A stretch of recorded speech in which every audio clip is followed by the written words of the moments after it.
ہوا. قال ھذا ربی، کہنے لگے یہ میرا معبود ہے، یہ میرا رب ہے. فلما افلا، لیکن کچھ وقت کے بعد وہ ستارہ غائب ہو گیا. ظاہر ہے ستارے 24 گھنٹے آپ کے ساتھ نہیں رہتے. قال لا احب الآفلین، تو کہنے لگے کہ میں غائب ہونے والوں سے محبت، بولو بھائی، نہیں کر سکتا. کیسا زبردست سبق دے دیا اس میں. جس نے جانا ہے اس سے دل نہیں لگایا جاتا. جو ختم ہونے والی چیزیں ہیں، جو فنا ہونے والی چیزیں ہیں، ان سے ضرورت کا تعلق رکھا جاتا ہے، ضرورت سے زیادہ محبت نہیں کی جاتی. جیسے یہ آیت مشرکین پہ فٹ ہو رہی ہے. ان کے جو بت ہیں وہ بھی تو ایکسپائر ہو جاتے ہیں نا تھوڑے دنوں میں. بھائی کتنا خوبصورت بت ہو، تھوڑے دنوں میں ایکسپائر ہو جائے گا. لکڑی کا ہے تو دیمک لگ جائے گی، پتھر کا ہے تو آہستہ آہستہ اس کی چمک خراب ہوگی، اس کو ریپیئرنگ کے لیے بھیجنا پڑے گا. بھائی ہمارا بھگوان ہے، اس کی بیٹری ختم ہو گئی ہے، ٹھیک ہے نا، یا یہ ہمارا بھگوان ہے، اس کی ریپیئرنگ کر دو. کسی بندے نے آگے ٹانگ توڑ دی ہے اس کی، ٹھیک ہے نا، تو اور ایک وقت آئے گا کہ وہ بالکل ہی ختم ہو جائے گا. تو اس میں شرکی بھی نفی ہے کہ ہمیشہ حقیقی محبت ایسی ذات سے کی جاتی ہے جو کبھی بھی ختم نہ ہو، اور وہ صرف اور صرف اور صرف کس کی ذات ہے؟ اللہ کی ذات ہے. تو ابراہیم علیہ الصلوۃ والسلام نے پھر جب ستارہ دیکھا ہے تو ستارے کے بعد کیا دیکھا؟ فلما رأى القمر بازغا قال هذا ربی. تھوڑی دیر کے بعد چاند نمودار ہوا، 14ویں کا چمکتا ہوا چاند. یہ ستارے سے بھی زیادہ خوبصورت ہوتا ہے اور بڑا ہوتا ہے. تو انہوں نے فرمایا ھذا ربی، یہ میرا معبود ہے. فلما افلا، وہ بھی غائب ہو گیا. اب یہ نا ابراہیم علیہ السلام ایک ورک شاپ کرا رہے ہیں اپنی قوم کو، ٹھیک ہے نا. ویسے ہی اگر کہہ دیتے نا کہ دیکھو نہ ستارہ معبود ہے، نہ چاند معبود ہے، نہ سورج معبود ہے، تو بات سمجھ میں نہیں آتی. ایک عملی مشق کرا رہے ہیں کہ پہلے ستارہ نکلا، قوم کو جمع کیا، بولا یہ میرا رب ہے، یہ بڑا خوبصورت ہے. دیکھو ستارہ غائب ہو گیا تو کہنے لگے یہ کیا ہے بھائی، یہ غائب کیوں ہو گیا، یہ کیسا خدا ہے، خدا تو 24 گھنٹے ساتھ رہتا ہے، یہ کدھر گیا. اس کو کیا کہتے ہیں؟ Work shop. ورک شاپ میں یہی ہوتا ہے نا، ایک پریکٹس کروائی جاتی ہے، عملی تجربہ کروایا جاتا ہے. تو ورک شاپ کا ثبوت پیغمبر سے ثابت ہو گیا کہ نہیں ہو گیا؟ اسی وجہ سے ہم نے ٹائم مینجمنٹ کا کورس نہیں کروایا، ورک شاپ کروائی ہے. نہیں آ رہی میرا خیال ہے، ٹیکنیکل پوائنٹ ہے، پرسوں سمجھ میں آئے گا انشاءاللہ آپ لوگوں کو. وہ لطیفہ آپ پہ فٹ نہیں آتا لیکن پھر بھی سنا دوں. آپ پہ نہیں آتا فٹ لیکن پھر بھی سنا دیتا ہوں کہ وہ ایک چڑیا گھر میں ایک بندہ گیا نا، تو سارے جانور ہنس رہے تھے سوائے ڈنکی کے، سب ہنس رہے تھے. تو وہ حیران ہوا، یار یہ کیا مسئلہ، بندر بھی ہنس رہا ہے، چیتا بھی ہنس رہا ہے، شیر بھی ہنس رہا ہے، اور گدھا کیا ہے، چپ بیٹھا ہوا ہے. اگلے دن گیا تو صرف گدھا ہنس رہا ہے، باقی سارے جانور چپ بیٹھے ہیں. انہوں نے کہا یہ کیا ڈرامہ ہے. تو اس نے چڑیا گھر کے مالک سے پوچھا، اس نے کہا اصل میں لومڑی نے ایک لطیفہ سنایا تھا، سب کی سمجھ میں آیا، ڈنکی کی سمجھ میں نہیں آیا. ڈنکی کی آج سمجھ میں آیا ہے. کل وہ نہیں ہنس رہا تھا، باقی سب ہنس رہے تھے. یہ آپ کے لیے نہیں ہے، ذہن میں رکھیں، یہ آپ کے لیے نہیں، ویسے ہی لطیفہ ہے. اچھا خیر. تو ابراہیم علیہ الصلوۃ والسلام نے چاند کو دیکھا اور قوم سے خطاب کر کے فرمایا ھذا ربی، یہ میرا رب ہے. فلما افلا، چاند بھی غائب ہو گیا. تو پھر اللہ سے دعا مانگ رہے ہیں لئن لم یہدنی ربی لأکونن من القوم الضالین، کہ میرا حقیقی رب اگر مجھے نہیں بتائے گا نا کہ کون ہے رب. کیسا عجیب انداز ہے نا. اگر میرا حقیقی رب مجھے نہیں بتائے گا کہ میرا حصل رب کون ہے تو میں گمراہ ہو جاؤں گا، میں مخلوق کو خدا بنا لوں گا. فلما رأى الشمس بازغة، پھر سورج نکلا. سورج کا تو جمال ہی کچھ اور ہے، اس کی تو آپ آنکھیں ٹکا ہی نہیں سکتے اس کو. فلما رأى الشمس بازغة قال هذا ربي هذا اکبر، یہ تو بہت بڑا ہے. فلما افلت، لیکن سورج بھی آپ کا ساتھ نہیں دیتا اور بالآخر وہ بھی غروب ہو جاتا ہے. تو پھر قوم سے کہنے لگے یا قوم فلما افلت قال انی بریء مما تشرکون، اے میری قوم تم جن معبودوں کی عبادت کرتے ہو میں ان سب سے بری ہوں. اور انی وجہت وجہی للذی فطر السماوات والارض حنیفا وما انا من المشرکین، میں اپنے رخ کو پھیر رہا ہوں اس ذات کی طرف جس نے آسمانوں اور زمینوں کو پیدا کیا، اور میں اس ذات کے ساتھ کسی کو شریک کرنے والا نہیں ہوں. تہجد میں جب اٹھے نا تو تہجد کی نماز سے پہلے یہ دعا پڑھنی چاہیے، انی وجہت وجہی للذی، اپنا رخ میں صرف اس ذات کی طرف پھیر رہا ہوں جس نے آسمانوں اور زمینوں کو پیدا کیا اور میں اس کے ساتھ کسی کو شریک نہیں کرتا. تو ہم توحید کا اقرار کرتے ہیں نماز پڑھنے سے پہلے، صرف اسی کی طرف رخ پھیرتے ہیں، اور یہ نہیں کہ ادھر بھی تو ادھر بھی، ایسا نہیں.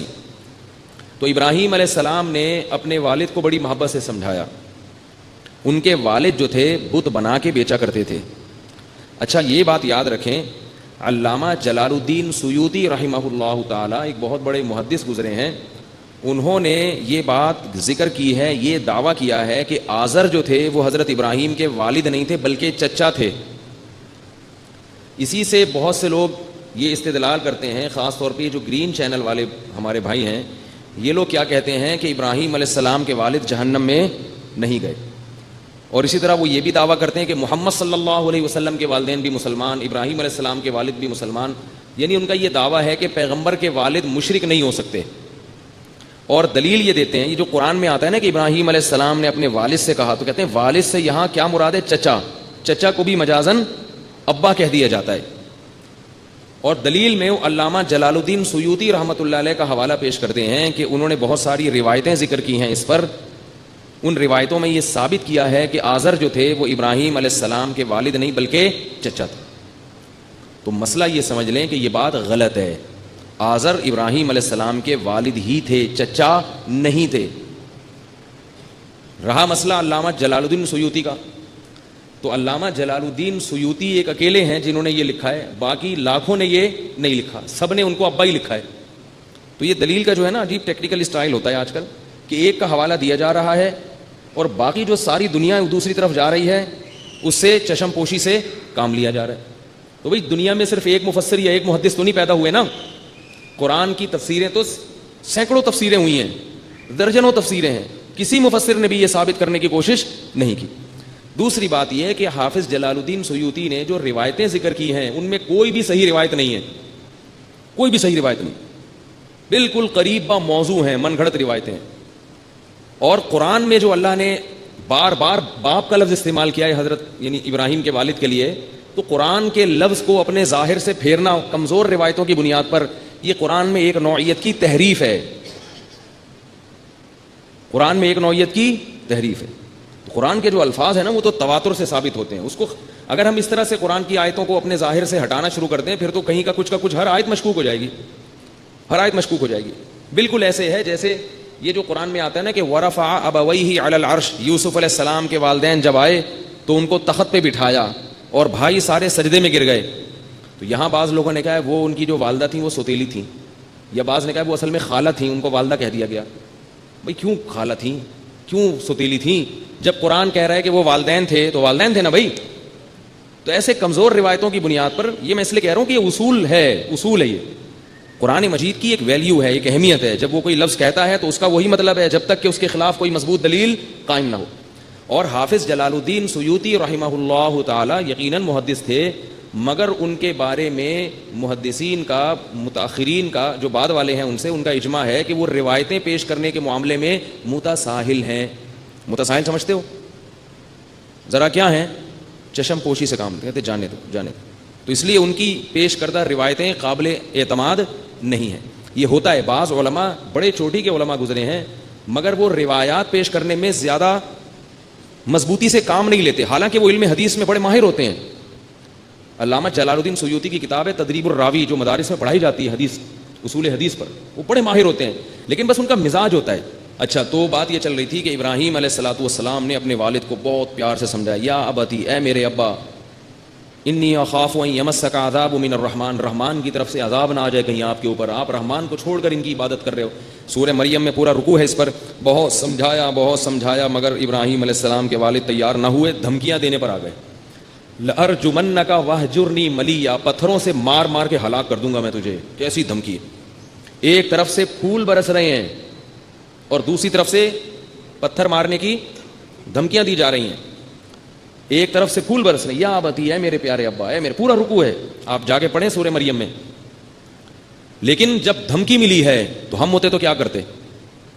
ہم کہتے ایک تو میں تمیز سے بات کر رہا ہوں۔ دیکھو، ایک صاحب میرے پاس آئے، مجھے کہنے لگے کہ میرے ابا نماز نہیں پڑھتے۔ میں سمجھا کے تھک گیا ہوں مگر ان میں عقل ہی نہیں، بات ہی سمجھ میں نہیں آ رہی، سمجھا کے تھک گیا ہوں، سمجھ میں نہیں آ رہی۔ میں نے تو اس دن سنا دی کھری، میں نے کہا آپ پڑھے رہتے ہو۔ تو میں نے کہا یار، نماز نہ پڑھنا زیادہ بڑا گناہ ہے یا بت پرستی کرنا؟ بولو بھائی، وہ زیادہ بڑا گناہ ہے۔ اور بت پرستی زیادہ بڑا گناہ ہے یا بتوں کو بنا کے باقاعدہ بیچنا، یعنی بت پرستی کو فروغ دینا، یہ تو اور بڑا گناہ ہے۔ دوسری بات، میں نے کہا آپ جتنے پکے نمازی ہو، آپ زیادہ پکے ہو یا ابراہیم علیہ السلام زیادہ پکے تھے؟ بولو نا. اور آپ کا مرتبہ زیادہ ہے یا ابراہیم علیہ السلام کا؟ تو دو انتہاؤں کا مقابلہ ہوا ہے، اللہ کے خلیل کا اور اللہ کے سب سے بڑے دشمن کا. اس وقت روئے زمین پر اللہ کے سب سے بڑے خلیل کون تھے؟ ابراہیم علیہ السلام. اور مقابلے میں اس وقت روئے زمین پر اللہ کے سب سے بڑے دشمن، کیونکہ بت بنا کے باقاعدہ بیچ رہے ہیں.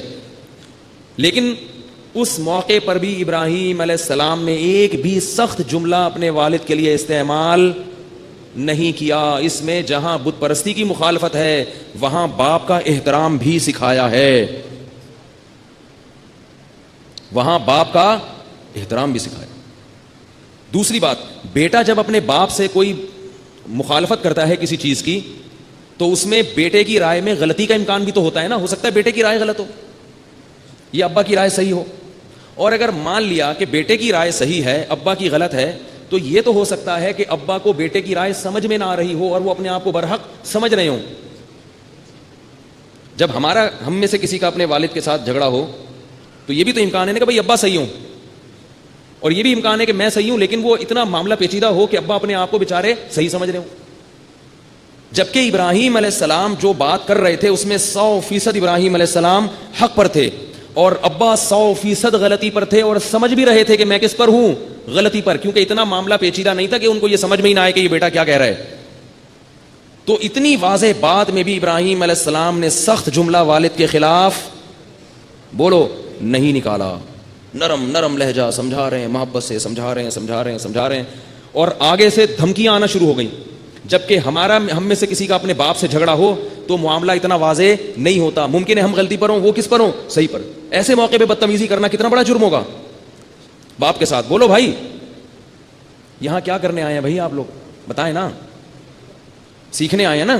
میں بھی سیکھنے کے لیے باتیں کر رہا ہوں تاکہ اللہ، میرے والد تو دنیا میں نہیں ہے تو میں اس لیے یہ باتیں کرتا ہوں تاکہ مجھے ان کے لیے دعا کی توفیق مل جائے. مجھ سے اگر کوئی کوتاہی ہو تو مسلمان کے لیے اللہ نے کتنا زبردست راستہ رکھا ہوا ہے کہ بھئی اگر زندگی میں کوئی کوتاہی ہوئی تو موت کے بعد ان کے لیے استغفار کی کثرت کرو اور ان کے لیے صدقات و خیرات کرو. کتنا بڑا اللہ نے آپشن رکھا ہوا ہے مسلمان کے لیے، تو مایوسی نہیں رکھی. تو میں بھی اس لیے یہ باتیں کر رہا ہوں تاکہ مجھے بھی سمجھ. ماں کے ساتھ کوتاہی ہو گئی تو توبہ استغفار کا دروازہ کھولا ہوا ہے اللہ نے، ان کے لیے صدقات و خیرات کرو. ایصال ثواب میں لوگ قرآن خوانیوں پہ زور لگاتے ہیں زیادہ. یاد رکھو، میں اس قرآن خوانی ایصال ثواب کے لیے جائز نہیں ہے. انفرادی طور پہ قرآن پڑھنا جائز ہے، اجتماعی طور پہ لوگوں کو قرآن پڑھنے کے لیے بلانا یہ جائز نہیں ہے، کیونکہ عبادت میں اگر اجتماع ثابت نہ ہو تو پھر اجتماع کرنا یہ بدعت بن جاتا ہے. ایصال ثواب کے لیے اجتماعی قرآن خوانی صحیح نہیں ہے. میں جب ایسی باتیں کرتا ہوں تو بعض لوگ مجھے کہتے ہیں کہ یہ وہ نہیں ہے ٹھیک ہے نا، وہ سمجھتے ہیں. بہت سے کہتے ہیں یہ دیوبندی نہیں ہے، بہت سے کہتے ہیں یہ پنچپیری ہے، بہت سے کہتے ہیں پتہ کیا ہے، بہت سے کہتے ہیں کیا ہے. بہت سے میرے بیان نہیں سننے آتے اس چکر میں. جو مرضی بول دو. آئی بات سمجھ میں؟ میرے اکابر، مجھے ایک دفعہ پنجاب سے کسی نے فون کیا، آپ سنیں کہ آپ تو پتہ نہیں کون سے فرقے میں چلے گئے ہیں، عجیب عجیب سی باتیں کر رہے ہیں آپ، تو آپ ذرا اپنا شجرہ بیان کریں روحانی. میں نے کہا میں حضرت مفتی رشید احمد صاحب رحمہ اللہ کا نالائق شاگرد ہوں. حضرت مفتی رشید احمد صاحب رحمہ اللہ حضرت مولانا عبد الغنی پھول پوری کے خلیفہ تھے اور بہت بڑے خلفاء میں سے ایک تھے. اور حضرت مولانا عبد الغنی پھول پوری مولانا اشرف علی تھانوی کے اجل خلفاء میں سے ایک تھے، بہت بڑے خلفاء میں سے. تو مولانا اشرف علی تھانوی کا تک میں نے سلسلہ پہنچا دیا نا. اب اگر کوئی جو ان کو سمجھتے ہو وہ کیا سمجھو، ہم کو سمجھو، ٹھیک ہے نا. ہم وہی ہیں بھائی. کوئی وہ بھی یہی کہتے تھے، وہ بھی یہی باتیں کرتے تھے جو ہم کر رہے ہیں، لیکن مانتے نہیں ہیں نا لوگ. پبلک کہتی ہے ہم نے ماننا نہیں ہے.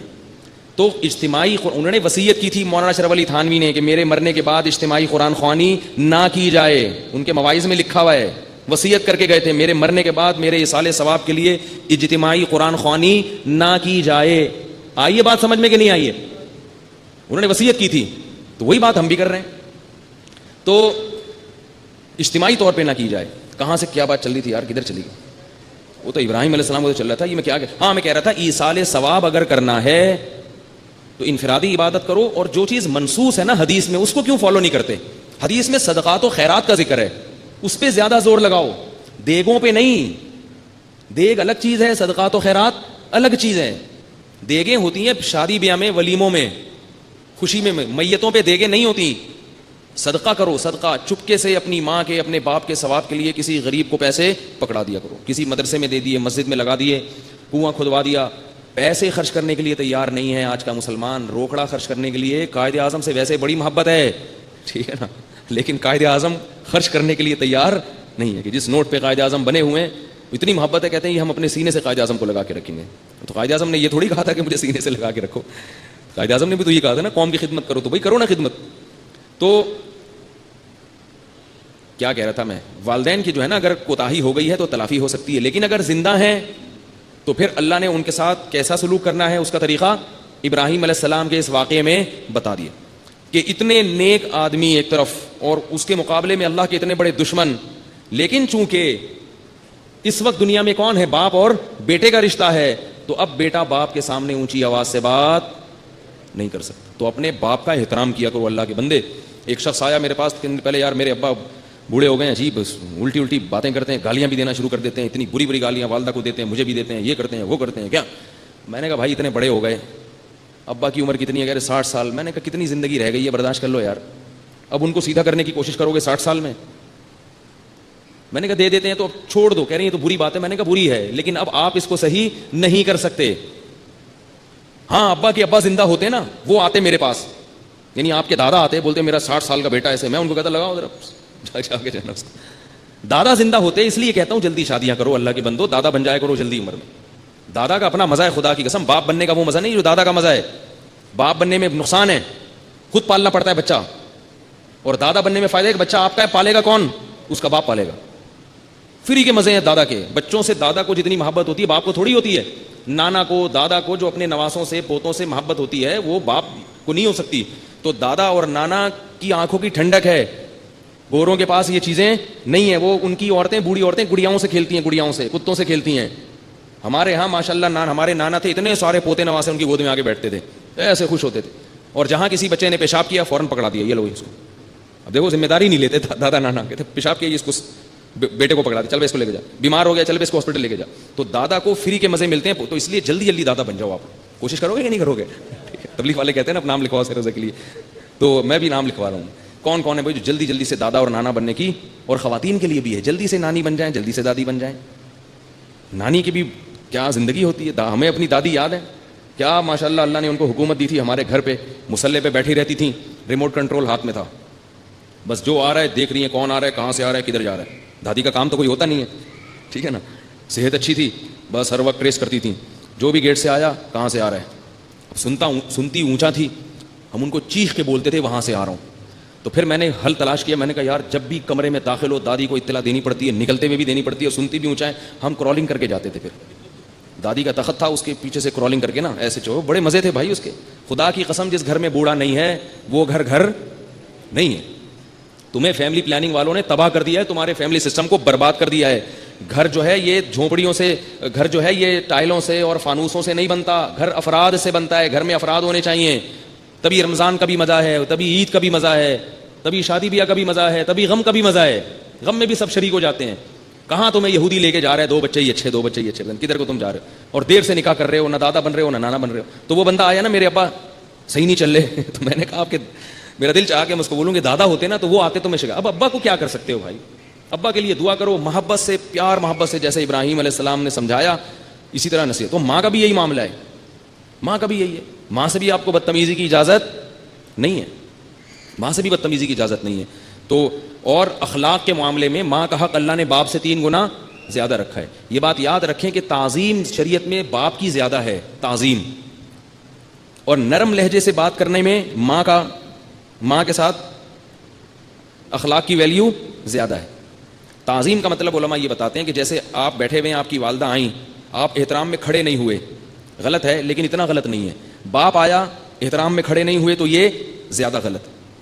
تو حسن اخلاق میں ماں کا مقام زیادہ, اور تعظیم میں باپ کا. تعظیم میں باپ کا اس لیے کہ وہ گھر کا سربراہ ہے, اور سربراہ کی ہمیشہ تعظیم زیادہ, کیونکہ جس کی جو امیر ہوتا ہے نا, جو ذمہ دار ہوتا ہے, اس کی اگر تعظیم نہیں ہوگی تو اس کی سنی نہیں جائے گی.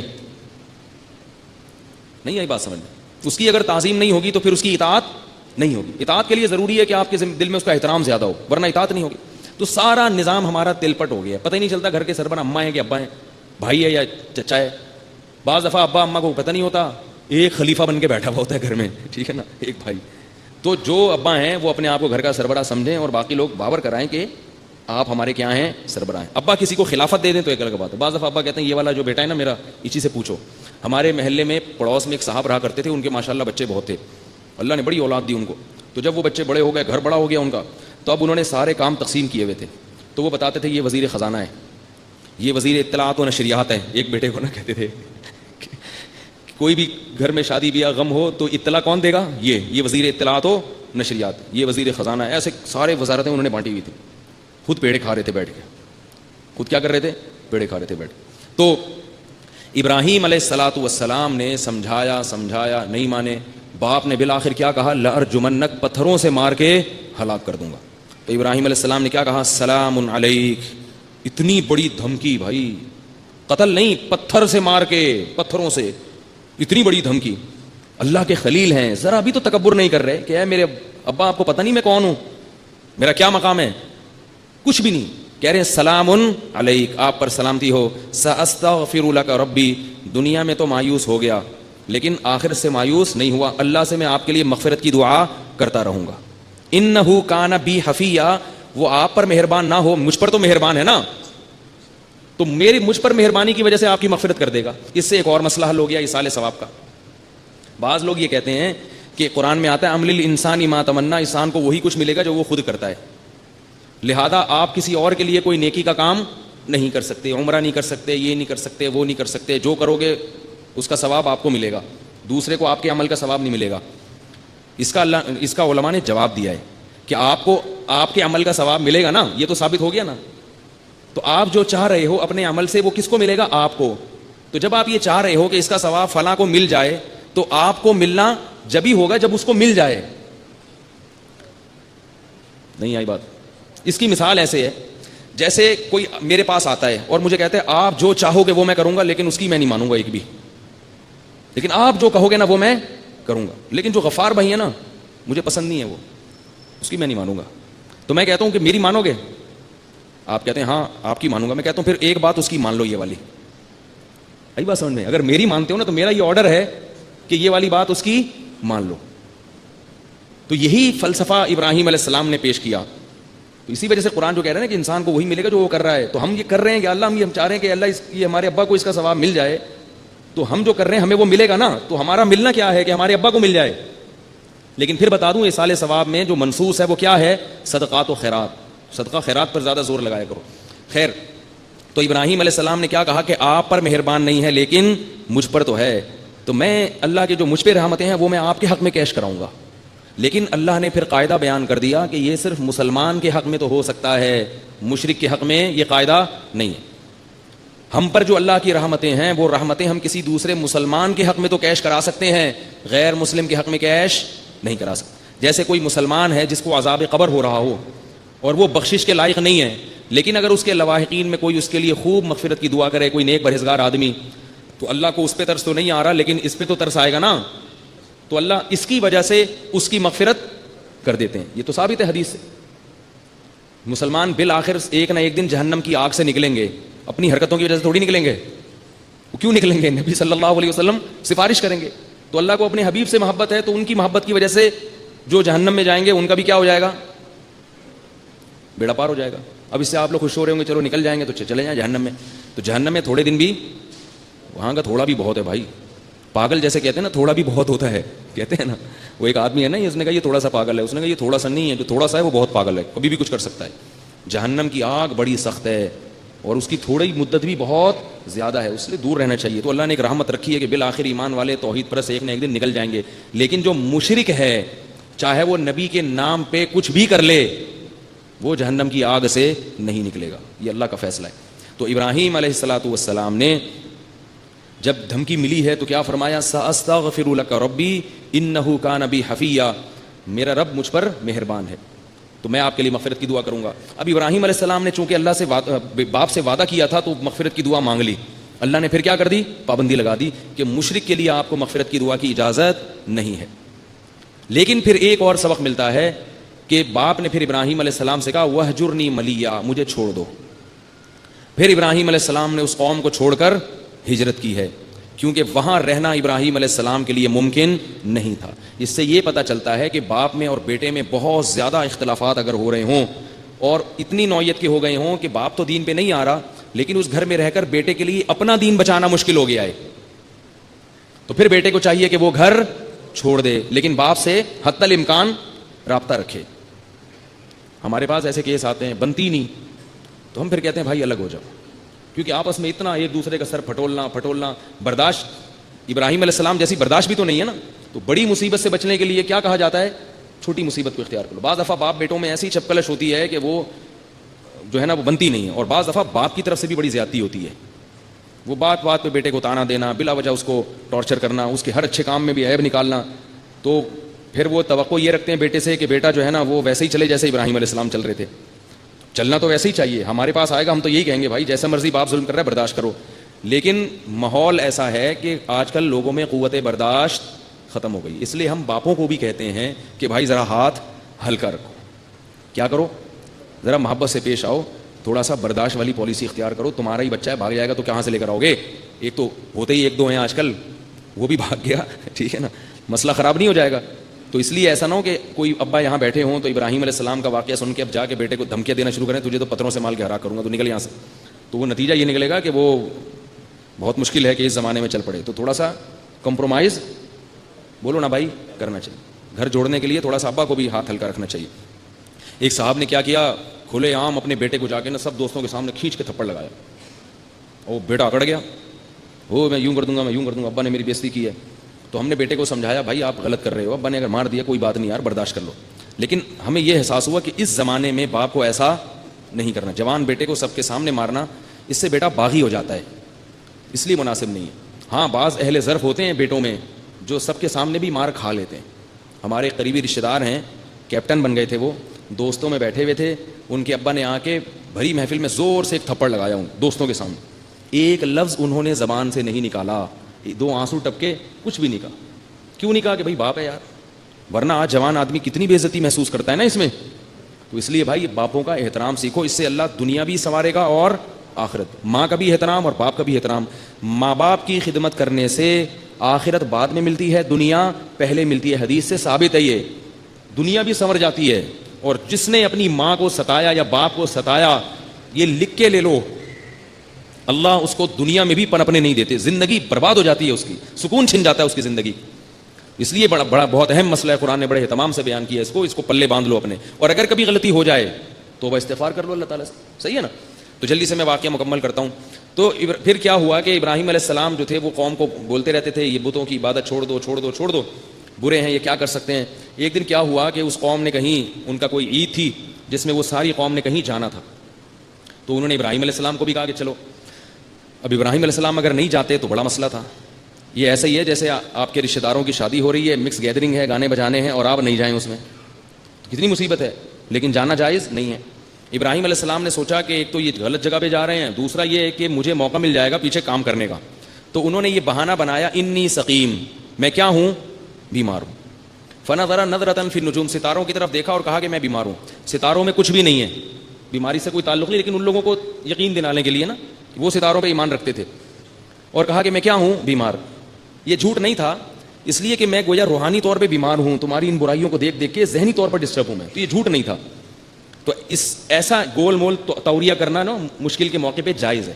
ہماری زبان میں ہم لوگ اس کو کیا کہتے ہیں, ٹوپی کرانا. آپ کوئی مسئلے میں پھنس گئے, ایک بڑی سی ٹوپی لیں, اس کے سر پہ پہنائیں جو اس کی آنکھوں پہ بھی آ جائے اور کان بھی کور کر لے, اور پھر جہاں چاہیں نکل جائیں, ٹھیک ہے. تو میں لوگوں سے کہتا ہوں بھائی پھنس جاؤ نا تو ذرا گول مول بات کرو یار, کام چلاؤ. تو ابراہیم علیہ السلام نے توریہ کیا, اس کو عربی میں کہتے ہیں توریہ, کہ آپ کی بات کا مطلب کچھ اور, ان کی بات کا مطلب کچھ اور. پھر جب قوم چلی گئی, واپس آئے, تو ابراہیم علیہ السلام نے وہ مندر میں جو بت رکھے ہوئے تھے, کسی کی ناک توڑ دی, کسی کے کان توڑ دی, سب کو ٹنڈا لنجا منڈا بنا دیا. سب کوئی ٹنڈا ہے تو کوئی لنجا ہے, سارے ٹیڑے میڑے نا عجیب سی شکلیں کر دی. اور جو سب سے بڑا بت تھا نا, اس کو کچھ نہیں کیا, اس کے کندھے پہ لا کے کلہاڑا رکھ دیا, اس کے کندھے پہ لا کے کلہاڑا. اب جب وہ آئے ہیں واپس عبادت کرنے کے لیے, اپنے خداؤں کا حال دیکھا, بھائی یہ کیا یار, وہ لنگڑا ہو گیا, اس کے بازو نہیں ہے, اس کے کان کٹا, وہ نک کٹا, عجیب سی شکلیں ان کی. ایسے خدا کی تو عبادت کرنے کا دل ہی نہیں چاہے گا جس میں خوبصورتی نہ ہو. تو قالوا من فعل هذا بآلهتنا انه لمن الظالمین, کون ہے جس نے ہمارے خداؤں کے ساتھ یہ کیا, بڑا ظالم ہے. تو لوگ کہنے لگے سمعنا فتى یذکرهم, ایک نوجوان ہے اس سے پتہ چلتا ہے کہ جتنے انقلابی کام ہیں نا وہ جوانی میں ہو جاتے ہیں, بڑھاپوں کا انتظار مت کیا کرو. سمعنا فتن, ایک جوان ہے, یذکرہم, جو اکثر ان کا برا تذکرہ کرتا رہتا ہے, یقال لہ ابراہیم, جس کا نام کیا ہے, ابراہیم. پبلک نے کیا کہا, فاتوا بہ علی اعین الناس, سب کے سامنے لے کر آؤ, سب کے سامنے وہ جرم کا اقرار کرے گا اور اس کو سزا ملے گی. اللہ تو چاہ رہے تھے کہ سب کے سامنے ہی یہ بات ہو, تاکہ ابراہیم علیہ السلام کی تقریر سب سن لیں ایک دفعہ. جب کوئی دین کی دعوت کے لیے کھڑا ہوتا ہے اور مخلص ہو تو اللہ کسی نہ کسی طریقے سے اس کی اخلاص کی آواز دنیا کے کانوں تک پہنچا دیتے ہیں. لیکن اس میں اپنا ہر ایک کے لیے حصہ ڈالنا ضروری ہے, اللہ پہ نہ چھوڑیں, ہمارا جتنا فرض بنتا ہے وہ پہلے اپنا کردار ادا کریں. تو ابراہیم علیہ السلام کو لایا گیا, پوچھا گیا, انت فعلت ھذا بآلہتنا یا ابراہیم, ابراہیم کیا تو نے کیا یہ؟ ابراہیم علیہ السلام فرمایا بل فعلہ کبیرہم ھذا, فرمایا بلکہ اس نے کیا, یہ جو ہے نا بڑا والا. ایسے مجھے وہ نا ایسے موقع پہ, میرا چھوٹا بیٹا ہے تو اس نے کوئی غلطی کہیں کسی نے کچھ کی تو میں نے کہا کس نے کی ہے, ایسے اشارہ کر رہا ہے, اشارہ یوں کر رہا ہے تاکہ اس کو پتہ نہ چلے کہ میں اس کی طرف اشارہ کر رہا ہوں. 4 سال کا بچہ نا, تو مجھے یوں کر رہا ہے. مجھے بڑی ہنسی آئی نا اس کی حرکت پہ کہ اپنی بلی کس پہ ڈال رہا ہے, اپنا جرم اس پہ ڈال رہا ہے, اور ایسے طریقے سے اس کو پتہ نہ چلے. تو بچے اشارتیں بہت کرتے ہیں, ایسے یوں کر کے, یوں ایسے کر کے. تو مجھے وہ بالکل وہ واقعہ یاد آتا ہے کہ جب ابراہیم علیہ السلام سے انہوں نے پوچھا ہوگا کس نے کیا یہ, تو ابراہیم علیہ السلام نے کیا فرمایا, یہ جو ہے نا بڑا, یہ جو مسٹنڈا مسکرا رہا ہے یہاں کندھے پہ کلاڑا رکھ کے آ رہا, اس کو کچھ بھی نہیں ہوا, اسی نے کیا ہے. تو یہ بھی جھوٹ نہیں ہے, اس لیے کہ بعض دفعہ بات اتنی واضح ہوتی ہے, بھائی سب کو پتا ہے کہ یہ اس نے یہ نہیں کر سکتا, تو مطلب یہ ہے کہ پھر جب یہ نہیں کر سکتا, تو جب یہ کسی کا ہاتھ پاؤں نہیں کاٹ سکتا, تو یہ کیا تمہاری بگڑی بنائے گا؟ تو اس میں جھوٹ کچھ نہیں ہے. جھوٹ وہ, اسی سے یہ بھی پتہ چلتا ہے کہ ہمارے اکابر کی کتابوں میں بعض فرضی واقعات لکھے ہوئے ہیں, تو بعض لوگ اعتراض کرتے ہیں یہ جھوٹے قصے ہیں اور یہ جائز نہیں ہے. تو بھائی وہ حکایت یا وہ کہانی جس کے بارے میں پتہ ہو کہ فرضی ہے, اس کو بیان کرنا جھوٹ نہیں ہے. جھوٹ وہ واقعہ ہے کہ جس کو لوگ بیان کرنے والا سچ کہہ کے بیان کرے, حالانکہ حقیقت میں وہ سچ نہ ہو. تو ایسے بہت سے لطیفے ہوتے ہیں, حکایتیں ہوتی ہیں جو جھوٹے ہوتے ہیں اور سب ان کو جھوٹ سمجھ رہے ہوتے ہیں. یہ جو حدیث میں آتا ہے نا, جس نے لوگوں کو ہنسانے کے لیے جھوٹ بولا وہ بھی جھوٹا ہے, اس سے وہ جھوٹ مراد ہو جو ہو جھوٹ لیکن لوگ اس کو سچ سمجھ رہے ہوں, کیونکہ اس میں دھوکہ ہے. تو یہاں اس سے یہ مسئلہ بھی پتہ چلا ابراہیم علیہ السلام کے واقعے سے. تو حضرت ابراہیم نے کیا فرمایا, اس نے کیا ہے, فاسألوہم ان کانوا ینطقون, اور ایک اور انجیکشن لگا دیا کہ ان جتنے جن کی ٹھکائی ہوئی ہے نا, ان سے پوچھو, یہ خود بتائیں گے کہ اس نے کیا ہے. بھائی جس پہ ظلم ہوا ہوتا ہے تو مظلوم سے پوچھا جاتا ہے نا. ایجنسی والے آپ کو بلاتے ہیں, آپ کی جیب کٹ گئی, تو جب جیب کترے کو پکڑتے ہیں تو آپ کو بلائیں گے نا, یار پہچانو کس نے کاٹی ہے جیب, کون ہے مجرم. تو انہوں نے کہا بھائی ان کے ہاتھ بھی کٹ گئے, ان کی ٹانگیں بھی کٹ گئی, ان کے ناک کٹ گئے, ٹنڈے لنجے ہو گئے, تو اب ان سے پوچھو, یہ تمہیں بتائیں گے کہ کس نے کیا ہے. وہ جو بڑا والا ہے نا, اس سے پتہ چلتا ہے کہ تبلیغ ہوشیاری کا کام ہے, صرف رٹے رٹائے الفاظ نہیں ہونے چاہیے. بڑی حکمت, بڑی مصلحت, پورا ایک ماحول بنایا ابراہیم علیہ السلام نے. ویسے سمجھاتے تو شاید سمجھ میں نہ آتا, سمجھ میں تو اب بھی نہیں آیا, لیکن ان کے ہل گئے وہ اندر سے. جب انہوں نے یہ کہا نا ابراہیم علیہ السلام نے کہ اس بڑے نے کیا ہے, ان سے پوچھو, تو قرآن کہہ رہا ہے فرجعوا الی انفسہم, سب اپنے دل میں جھانکنے لگے اور سوچنے لگے, انکم انتم الظالمون, تم تو بڑے نالائق ہو یار. جو خدا تمہارا یہ نہیں بتا سکتا کہ اس نے تمہارے ساتھ یہ کیا, وہ تمہاری بگڑی کہاں سے بنائے گا. ایک دم ان کے دل پہ کیا لگی, چوٹ, ہل گئے اندر سے. لیکن پھر فوراً نکسوا علی رؤوسہم, پلٹا کھایا. کیوں پلٹا کھایا؟ کہ بھائی اگر میں, ہر آدمی یہ سوچ رہا ہے میں نے ابراہیم کا ساتھ دیا تو میں قوم سے کٹ جاؤں گا, دوسرا بھی کہہ رہا ہے, تیسرا بھی کہہ رہا ہے. یہی ہوتا ہے ماحول, معاشرہ آپ کو کہاں لے جاتا ہے, جہنم کی طرف. کہ یار میں نے اگر مفتی صاحب کی بات مان لی تو پبلک کہے گی تو بھی وہی ہو گیا ہے. بھائی میں نے علماء کی بات مان لی تو پبلک کیا کہے گی, یار تم بھی ملاؤں جیسی باتیں شروع کر دی, تم بھی ملا بن گئے. اس تانے سے بچنے کے لیے ہر الٹی سیدھی بات کرتے رہتے ہیں لوگ. تو ابراہیم علیہ السلام, قرآن کہہ رہا ہے کہ ثم نکسوا علی رؤوسہم, فوراً پلٹا کھایا اور کہنے لگے لقد علمت ما هؤلاء ينطقون, اے ابراہیم تجھے تو پتا ہے کہ یہ بیچارے بول نہیں سکتے. جب ان کے منہ سے اگلوایا ابراہیم, ویسے کہتے نا تو کبھی نہ بولتے. وہ ایک ماحول بنانا پڑتا ہے پورا. جیسے وہ ہم نے ٹائم مینجمنٹ کی ورکشاپ کروائی تھی نا, اس میں ایک بڑی دلچسپ, یہ ٹائم لینڈر والے ایک چیز کرواتے ہیں کہ آپ سے نا وائٹ بورڈ پہ چند چیزیں لکھوائیں گے کہ جو لیٹ آنے والے لوگ ہیں وہ کیسے ہوتے ہیں. تو آپ بتاؤ گے وہ ایسے ہوتے ہیں, گالیاں دو گے ان کو, وہ سالے یوں ہوتے ہیں, وہ یوں ہوتے ہیں, وہ یوں ہوتے ہیں. جب پوری گالیاں دے کے آپ تھک جاتے ہو تو آپ سے کہتے ہیں کہ اگر آپ لیٹ آؤ تو آپ کیا ہو پھر. ابھی آپ تھوڑی دیر پہلے گالیاں دے کے فارغ ہوئے تو آپ کہتے ہیں یار یہ تو میں نے خود اپنے منہ سے کہا ہے. یہ ایک ٹیکنیکل طریقہ ہوتا ہے تو بات سمجھانے کا. تو ابراہیم علیہ السلام سو وہ فوراً بیک زبان کیا کہنے لگے, لقد علمتا, یہ کیسے بتائیں گے, اے ابراہیم تجھے تو پتا ہے کہ یہ بول بول نہیں سکتے. کاش کوئی ہندو میری باتیں سن رہا ہو اور اللہ اسے ایمان کی توفیق دے دے. کاش کوئی سن رہا ہو. پتہ نہیں بیچارے حسد میں ہی مرے جا رہے ہیں مسلمانوں سے, یہ دہشت گرد ہیں, یہ فلانے ہیں, یہ ڈمکانے ہیں. اللہ کے بندو, اسلام تمہارے فائدے کی بات کر رہا ہے. چھوڑ دو ان پتھروں کو, چھوڑ دو, یہ کچھ بھی نہیں کر سکتے. اپنے ہاتھ سے بناتے ہو, اپنے اللہ پوچھے گا قیامت کے دن, جو کھلا رہا ہے نا وہ رب وہ نہیں چھوڑے گا. تو یہ خیر خواہی کی بات ہے. اس میں ہمیں کوئی پیسے مل رہے ہیں, کوئی ہندو مسلمان ہوتا ہے یا کوئی عیسائی مسلمان ہوتا ہے کہ کسی مولوی صاحب کو پیسے ملتے ہیں, بلکہ جو مسلمان ہوتا ہے الٹا مولوی صاحب سے چندہ مانگنا شروع کر دیتا ہے. یہاں جتنے لوگ آتے ہیں نا عیسائی مسلمان ہوتے ہیں, تھوڑی دیر میں کیا کہتے ہیں, یار پیسے چاہیے. میں کہتا ہوں اس لیے مسلمان ہوئے, پیسے چاہیے. میں تو بھگا دیتا ہوں, بغیر ان کو بتاؤں پیسے نہیں ملیں گے پھر مسلمان ہو. تو ایسے کو ہم مسلمان کرتے ہیں. تو اب جب وہ کہنے لگے تو ابراہیم علیہ السلام نے کہا افتعبدون من دون اللہ ما لا ينفعکم ولا یضرکم, بھلا تم ایسوں کی عبادت کرتے ہو جو بول نہیں سکتے, تمہیں فائدہ نہیں پہنچا سکتے, نقصان نہیں پہنچا سکتے. اف لکم ولما تعبدون من دون اللہ, تف ہے تم پر بھی اور تمہارے خداؤں پر بھی. اب دلائل میں غالب آ گئے نا, اب آگے پبلک کے پاس جواب نہیں ہے. جواب کیا ہے؟ قالوا حرقوه, سب نے کہا ابراہیم کو آگ میں ڈال دو. وانصروا آلہتکم, اور اپنے خداؤں کی مدد کرو. حالانکہ خدا مخلوق کی مدد کے لیے ہوتا ہے, مخلوق خدا کی مدد کے لیے. کیسے کنفیوز ہو گئے نا. جب بحث ہو رہی ہو نا اور حق غالب آ رہا ہو تو جو حق پر نہیں ہوتا نا وہ بیچارہ اسی طرح سے کنفیوز ہو کے ادھر ادھر کی پھینکنا شروع کر دیتا ہے. تو ہر اگلی بات پہلے سے زیادہ حماقت پر مبنی ہوتی ہے. تو وہ کہنے لگے حرقوہ, اس کو جلاؤ. وانصروا آلہتکم, اور اپنے خداؤں کی مدد کرو. ان کنتم فاعلین, اگر کچھ کرنا ہے, ورنہ ہمارے معبودوں کے ساتھ, ہمارے رب کے ساتھ ایسا ہوتا رہے گا, ان کی عزتیں محفوظ نہیں ہوں گی. آج تو ان کے ہاتھ ٹوٹے ہیں, کل ان کی عزت پہ بھی ڈاکہ پڑ سکتا ہے, کل کوئی ان کی پینٹ بھی اتار سکتا ہے.